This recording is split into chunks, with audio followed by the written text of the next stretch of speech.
నమస్తే, welcome to prime debate. సనాతన ధర్మం దాన్ని ఎవరైనా అవమానిస్తే వేరే లెవెల్లో ఉంటుంది. నేను పవన్ కళ్యాణ్ గారు మాట్లాడిన అంశం సర్వత్రా వైరల్ అవుతున్న నేపథ్యం.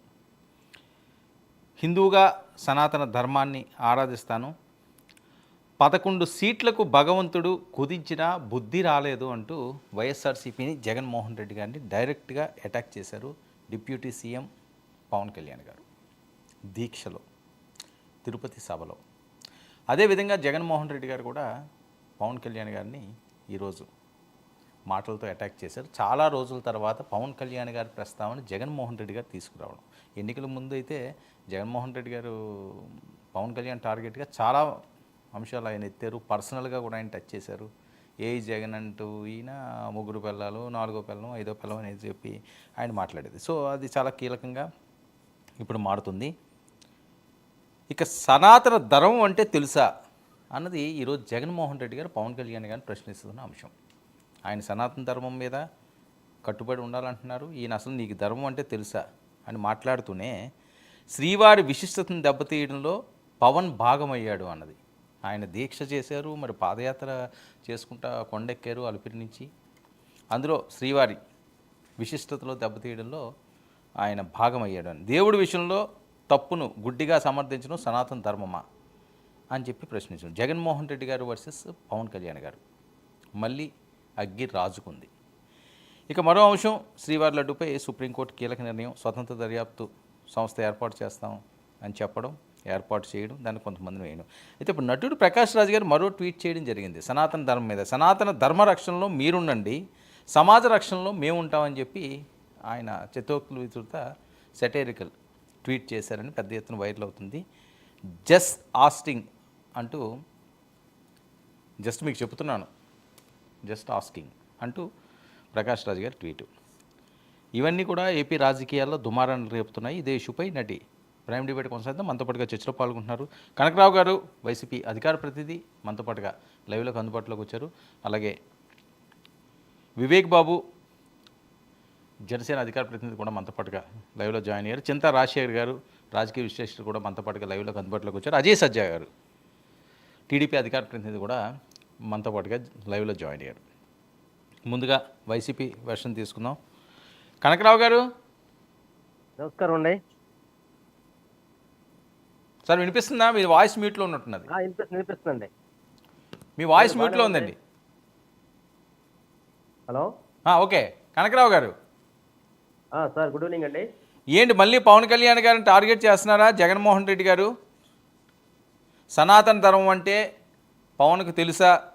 శ్రీవారి విశిష్టతను దెబ్బతీయడంలో పవన్ భాగమయ్యారు, దేవుడి విషయంలో తప్పును గుడ్డిగా సమర్థించడం సనాతన ధర్మమా అని చెప్పి పవన్ కళ్యాణ్ గారిని టార్గెట్ చేయడం.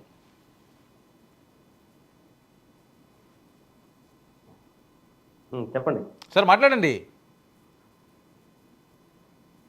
సార్. ముందుగా మీకు, అదేవిధంగా డిబేట్లో పాల్గొన్నటువంటి మిత్రులందరూ కూడా నాకు హృదయపూర్వక నమస్కారాలు.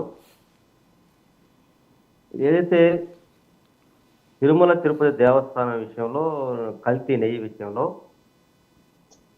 చంద్రబాబు నాయుడు గారు, అదేవిధంగా ఈవో గారు, నారా లోకేష్ గారు చేసినటువంటి వ్యాఖ్యలుని వాళ్ళైతే దాదాపుగా ఆపేశారు. కానీ పవన్ కళ్యాణ్ గారు అయితే దాన్ని ఒక సీరియల్లాగా కొనసాగించుకుంటూ వస్తూ నిన్న వరాకి ఆ దీక్షగూడలో కూడా చాలా ఇరుకుపడ్డాడు. అంటే ఏదేదో ఆరణ కుంపుట్లాగా చేసే పరిస్థితి పవన్ కళ్యాణ్ కొనసాగించారు. అందువల్ల ఏంటంటే ఈరోజు మరి పవన్ కళ్యాణ్ గారికి ఎవరు స్క్రిప్ట్ రాస్తున్నారో, లేకపోతే ఏం మాట్లాడో అర్థం కావట్లా. అసలు సనాతన ధర్మం అనేది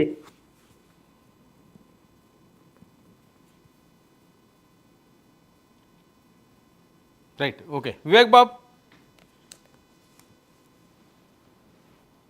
సనాతన ధర్మం అనే అంశం అదే నినాదంతో పవన్ కళ్యాణ్ గారు స్టార్ట్ చేశారు. దీని మీద పెద్ద ఎత్తున జగన్మోహన్ రెడ్డి గారితో సహా వైసీపీ వాళ్ళు ట్రోల్ చేస్తున్న నేపథ్యం. ఒక్క నిమిషం అండి కనకరావు గారు, మీరు దయచేసి సిగ్నల్లోకి రండి.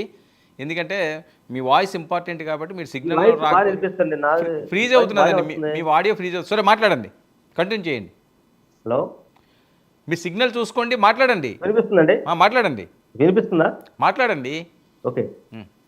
అదే నిన్న ఏదైతే తిరుపతిలో ఈ ఏదైతే అతను వారాహి దీక్ష దానికి సంబంధించి ఏదైతే అతను 11 రోజులు దీక్ష విరమించే క్రమంలో అతను ఇరుసుకుపడి జగన్మోహన్ రెడ్డి గారి మీద వేయటం ఇంకా రకరకాల వ్యాఖ్యల మీద ఈరోజు సుప్రీంకోర్టు ఇచ్చినటువంటి జడ్జిమెంట్ మీద ఈరోజు జగన్ గారు మాట్లాడటం జరిగింది.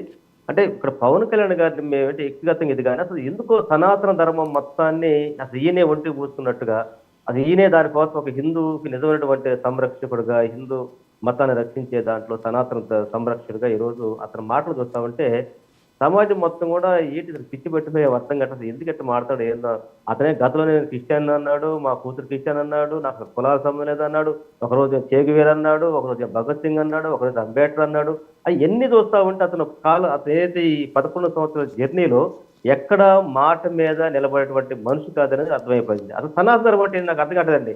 అసలు సనాతన ధర్మంలో ఎన్నో మూఢనమ్మకాలు ఈ సమాజాన్ని కులాలుగా మతాలుగా అనేక రకాలుగా విభిన్నటువంటి సమాజంలో అనేక మార్పులు జరిగి సంస్కరణలు జరిగినటువంటి పరిస్థితుల్లో ఇంకా ఆ పూర్వపు రోజుల్లో తీసుకెళ్తారంటే అంటే మూతికి ముంత మొలకతాటాకు అదేవిధంగా భర్త చనిపోతే భార్య సతీ జగనం లేదంటే ఈ కులాలు మొత్తం మళ్ళీ స్థాపిస్తాడో ఏదో అర్థం కావట్లేదు. అంటే సనాతన ధర్మం పేరుతోటి మళ్ళీ ఒక వేల సంవత్సరాలు ఏదైతే ఈ సమాజంలో ఒక నీచినటువంటి కట్టుబాట్లు ఆ కట్టుబాట్లు తీసుకెళ్ళడం కోసం మరి పవన్ కళ్యాణ్ గారు మరి దీక్ష పూనడేమో అర్థం కావట్లేదు. అయితే ఇక్కడ ఏంటంటే ఆయన మాట్లాడడం తప్పు కాదు వ్యక్తిగతంగా, కానీ ఒక డిప్యూటీ సీఎంగా ఈ రాష్ట్రానికి భారత రాజ్యాంగం మీద ప్రమాణం చేసి ఒక సెక్యులర్ స్టేట్ ని కాపాడుతాననేటువంటి భావనలు ప్రమాణం చేసినటువంటి ఆయన ఈ రోజు కులాన్ని మతాన్ని పైనేసుకొని ఈ మతాన్ని సంరక్షిస్తానని చెప్పడం చాలా బాధాకర విషయం. అందువల్ల ఏంటంటే అతనికి ఏమాత్రం రాజకీయ పరిణితి లేదు.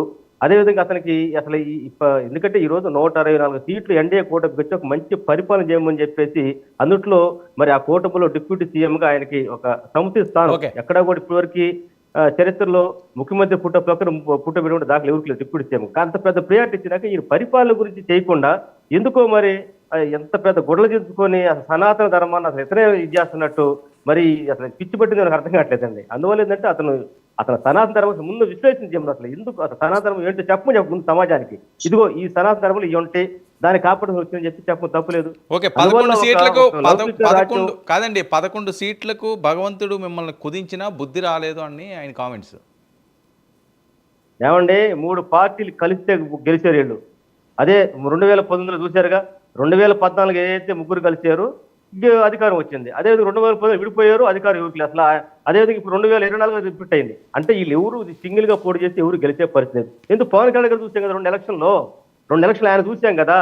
అందువల్ల ఏంటంటే వీళ్ళు మేమేదో మేక ఏదో పులి తొలగపోయినంత మాత్రం సింహం పులి కాదు. అందువల్ల అంటే వీళ్ళు ముగ్గురు కలిస్తే గెలుస్తున్నారు తప్ప చూద్దాం ఇది ఎంతవరకు 3 నెలల వరకు ఉండదు అర్థం కాని పరిస్థితి. జగన్మోహన్ రెడ్డి గారు అలాగే పవన్ కళ్యాణ్ గారు కూడా కొన్ని అంశాలు ప్రస్తావించారు.